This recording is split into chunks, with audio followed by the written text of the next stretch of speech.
Let's not forget what's been happening in Hong Kong over the last few weeks, and more of those barricades are expected to be removed at one particular Hong Kong protest site where clashes erupted hours ago. The action on Tuesday began peacefully, with bailiffs beginning to clear out the site in the Mong Kok district. Police were out as well, backing them up in case the situation erupted into chaos, and it did.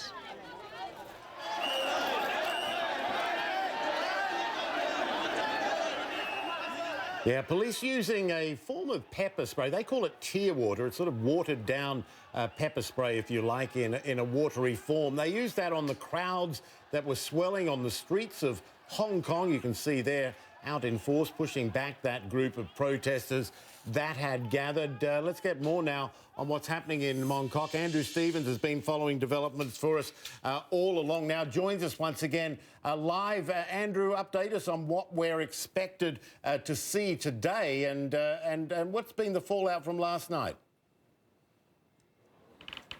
Yeah, good morning to both of you. Fallout from last night is that a lot more people have turned out at this main protest site here in Mong Kok. And if you look behind me, you'll see there's a line of police there. They've now put away their riot helmets and their shields.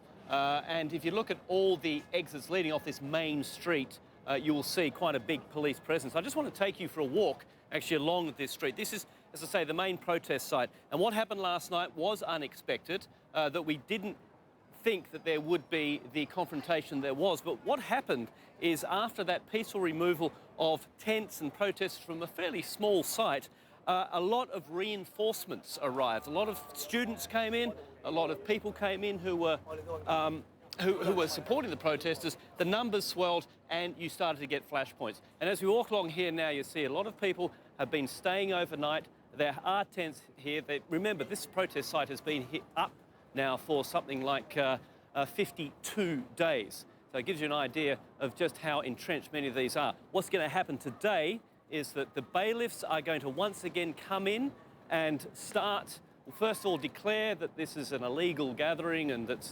it's impeding business, and they will start to dismantle the barricades.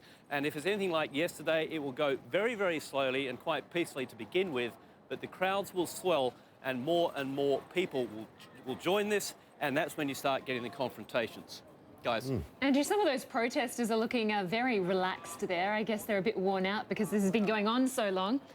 One, though, I did hear say that they're going to keep fighting and win new streets to expand this zone. Do you think that's possible?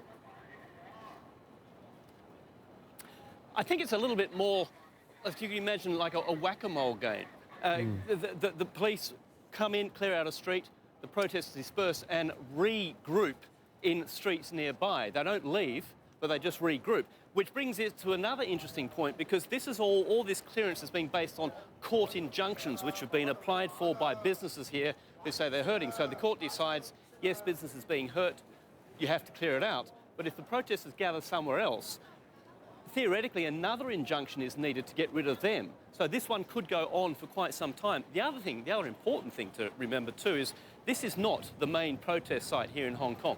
This has been the site of the most violent confrontations we've had, but it's certainly not the biggest. The biggest is in the financial heart, and at the moment we're still waiting for injunctions there. So this one is going to go on for quite some time. Now, if you just look ahead, you'll see that crowd up ahead. This is where we are expected to see the bailiffs, the court-appointed bailiffs, start to dismantle those barriers you see just in front of this crowd. The police presence has steadily been building. It looks very familiar to what we were looking at 24 hours ago, but it is expected to start being cleared perhaps an hour or so earlier today. But it looks like it is going to be a long process because there are so many more tents to remove. There are so many more people than there were yesterday.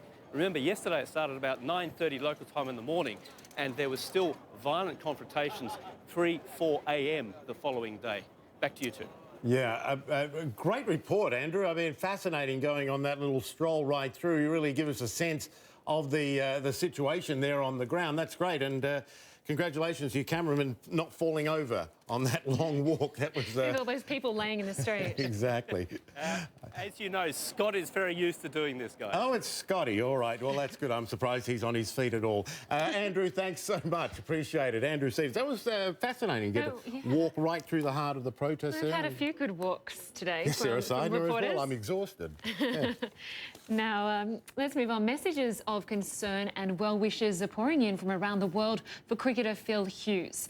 Is the South Australian batsman. He's in a critical condition after being struck in the head by a cricket ball during a match in New South Wales in Sydney. Very sad story this. A lot of people around the world know this guy's name. He's represented his country. He was about to go back into the national team, actually, replace another injured player. And this is just horrible news. Paramedics had to perform mouth-to-mouth resuscitation on him before he was revived and then rushed to a nearby hospital.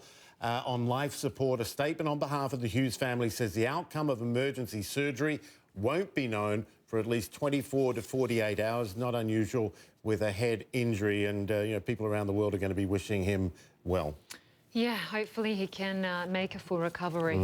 Now, coming up, a winter storm could threaten travel plans for millions of US Thanksgiving travellers this week. Details on those travel delays are just ahead.